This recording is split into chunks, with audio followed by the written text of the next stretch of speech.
Prime Minister, Government of India, New Delhi.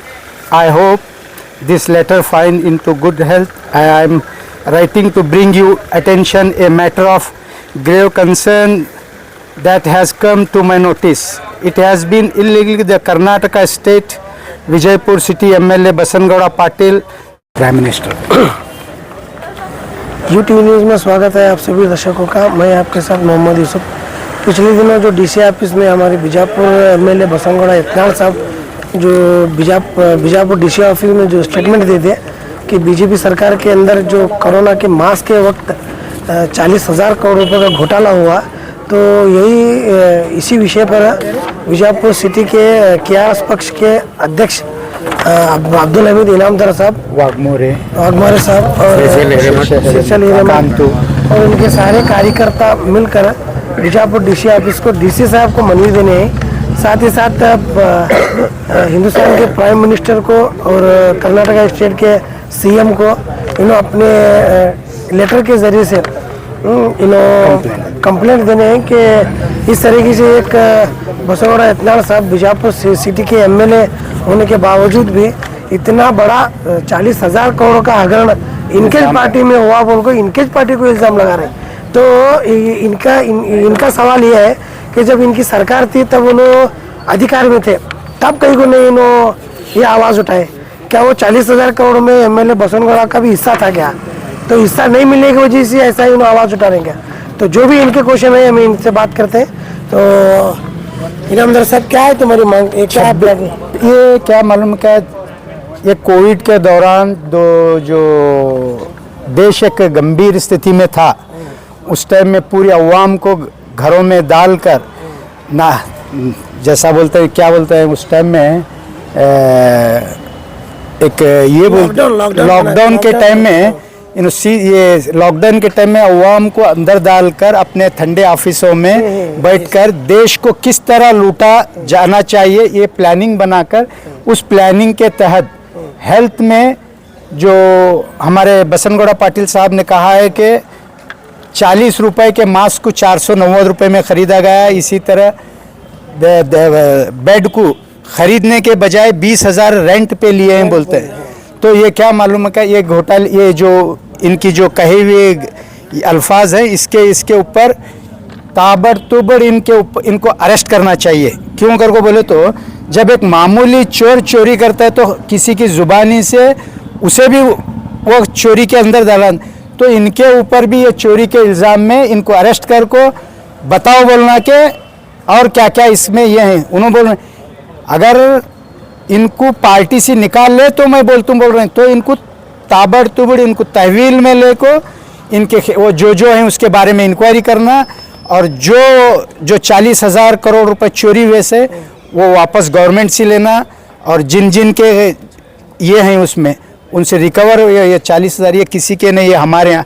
अगर इसके खिलाफ प्राइम मिनिस्टर हो, ये कांग्रेस पार्टी क्या मालूम क्या बड़े इससे ये बताती थी कि भाई बीजेपी भ्रष्ट सरकार है, तो आज आप सत्ता में हैं और ये आपके सत्ता के लिए एक चैलेंज है। ये सिद्धरामैया साहब को ये चैलेंज है कि हमारे बसंगौड़ा पाटिल उनके जो स्टेट प्रेस नोट है, इसके ज़रिए इनको एक कंप्लेंट ये समझ को ये इन्वेस्टिगेशन बैठा को जो भी इसमें तहकीकात होती, जो भी आरोपी हैं उनके खिलाफ एक क्या बोलते हैं, एक बहुत ऐतिहासिक एक फैसला लेना होगा, और उसे ले को ये कांग्रेस गवर्नमेंट को चैलेंज है कि उसे साबित करना होगा। अगर नहीं करेंगे, तुम्हारा आरोप है कि बसंगौड़ा इतनाल साहब जो है 40,000 करोड़ रुपए का घोटाला हुआ था बोल के इल्जाम लगा रहे। अभी तुम्हें अरेस्ट किसे करो बोलते हैं? गौड़ा उनको करना है, क्योंकि तो और क्या क्या उनके मुंह से खुलता है, तो वो जबानी यानी एक चोर की, यानी एक पूरी सरकार की टीम के इन्होंने भी एक प्रतिनिधि थे, प्रतिनिधि करके बोलेगा। तो जब इनको मालूम था वक्त के टाइम पे नहीं बोले, आज सत्ता में नहीं है तो इन्हों बोल रहे हैं, तो इन्हों भी उसके टीम के मेंबर हैं। हो जब सरकार थी तो इन्हों भी बगैर इतनाल के सरकार नहीं थी, इतना साहब के सरकार के साथ में थी, तो इन्हों भी उस चोरी की टीम से एक मेंबर हैं। जब एक मेंबर बोल रहे हैं कि भाई इस दौरान ये चोरी हुए तो इनको कुछ ना कुछ तो मिला होगा, तो उसके अलावा इन्हों बोल रहे हैं कि मैं ये हूँ बोल को, तो मैं साबित करने के लिए उसे बीजापुर में जितना फंड आया हुआ है उसके खिलाफ भी इन्वेस्टिगेशन बैठाओ, सच का सच झूठ आ जाता है। और उसे इन्वेस्टिगेशन में कहाँ कहाँ क्या घोटाला हुआ वो मैं बताता हूँ। जिस तरीके से कर्नाटक सरकार में बीजेपी सरकार थी, बोम्मैया साहब की सरकार थी, उस टाइम हर जगह आवाज उठ रही थी कि 40% कमीशन की सरकार है। तो अभी जब उनके जो एमएलए बसनगौड़ा यत्नाड़ साहब जब डीसी ऑफिस में स्टेटमेंट देते मीडिया के सामने कि 40,000 करोड़ रुपए का घोटाला हुआ है, वो सच है, तो कहीं ना कहीं ये लोगों की बात भी सच होती हुई दिख रही है।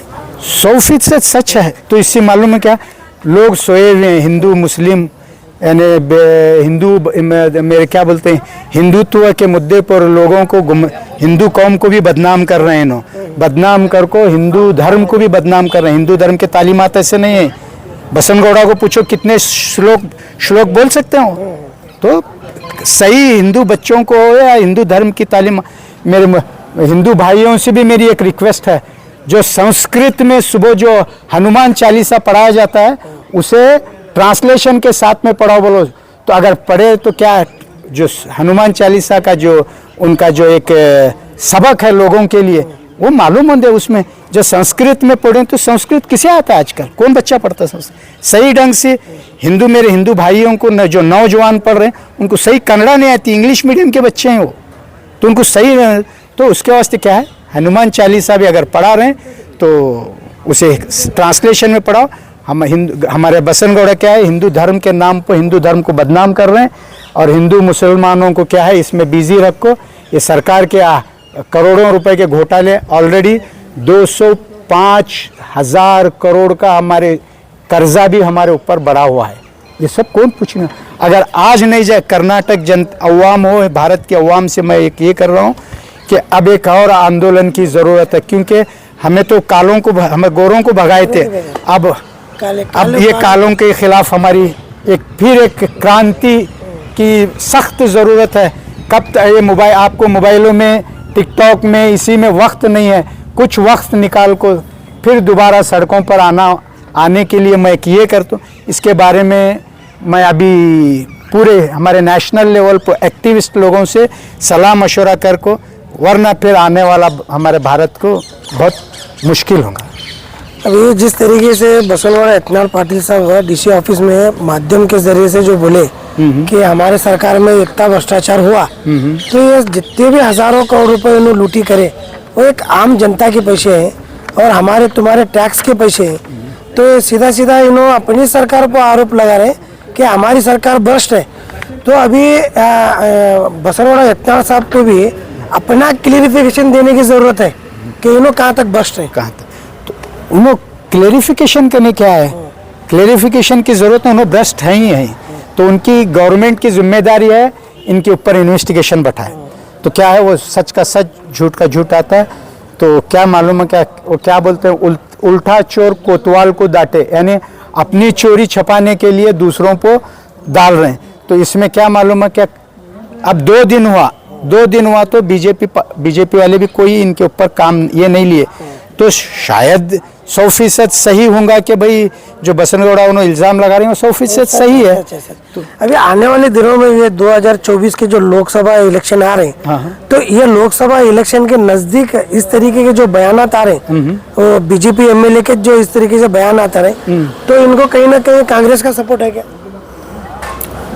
100% सपोर्ट होगा। क्यों कर को बोले तो वो वक्त आने पर हमें बताएंगे कि भाई इनको कांग्रेस का सपोर्ट है।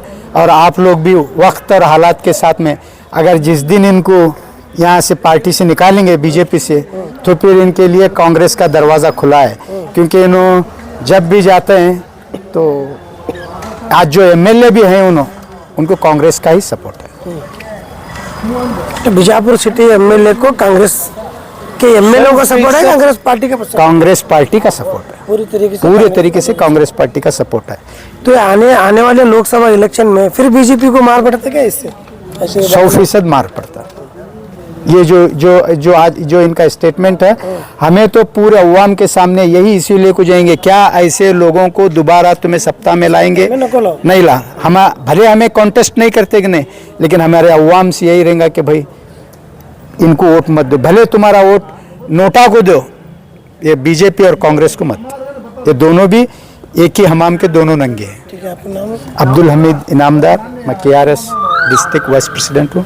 मेरे साथ विक्रम वाघमेरे हैं, शीर्षैल हैं और हमारे कांतु। तो ये थे हमारे साथ KRS पक्ष के वरिष्ठ नेता अब्दुल हमीद इनामदार, जो इनके जो भी बसनोड़ा इतनाल साहब ने जो अपनी सरकार पर आरोप लगाए हैं, तो उनके खिलाफ ये कंप्लेंट देने आए थे और कंप्लेंट दे चुके हैं। अभी आगे देखना बाकी है कि कर्नाटक की जनता इस बार लोकसभा इलेक्शन में 2024 के लोकसभा इलेक्शन में किसे चुनती है और कौन से पार्टी का प्रधानमंत्री बनते हैं। तो देखते रहिए UTV news Bijapur. Latest news updates के लिए YouTube एक्सप्रेस को सब्सक्राइब कीजिए, साथ में बेल आइकॉन को भी क्लिक कीजिए। साथ ही साथ लाइक, शेयर और कमेंट करना ना भूलिए।